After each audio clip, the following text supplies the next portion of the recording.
ও পাগলা কাকা, হাঁড়ির মধ্যে কি লে যাও তো? আরে বাবু কইস না রে, জামাই ষষ্ঠী কালকে গেল না। আমার ছোট ঝি না, ছোট ঝির ঘরে জামাই বিরাট চাকরি করে, বিরাট চাকরি, খুব বড় চাকরি। এক হাঁড়ি মিষ্টি নিয়ে আসছে, কি করব?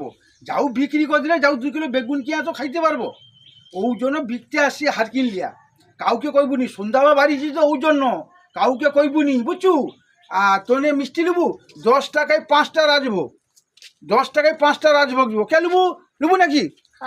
কাউকে কইবুনি কিন্তু। দেখ মিষ্টি বিক্রি দিয়ে রাত্রে ওই জন্য হারকিন লিয়ে আসি, হারকিন দিয়ে ঘুরুনি, যে হারকিন লিয়ে আসি 10 টাকায় 5টা রাজভোগ, কায়ও পাবুনি।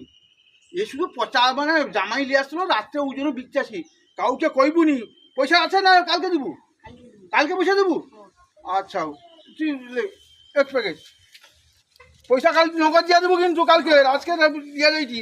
শুধু ছোট জামাই নিয়ে আসছে, কী করে ছোটো, আমার ছোট জামাই বড় চাকরি করে না, খুব বড় চাকরি, ওই জন্য নিয়ে আসছি। মিষ্টি নেবো নাকি? মিষ্টি মিষ্টি নেবো নাকি? মিষ্টি পাগলা রে, মানুষ চিনলি না, সবাই বলে আমি কিপটে।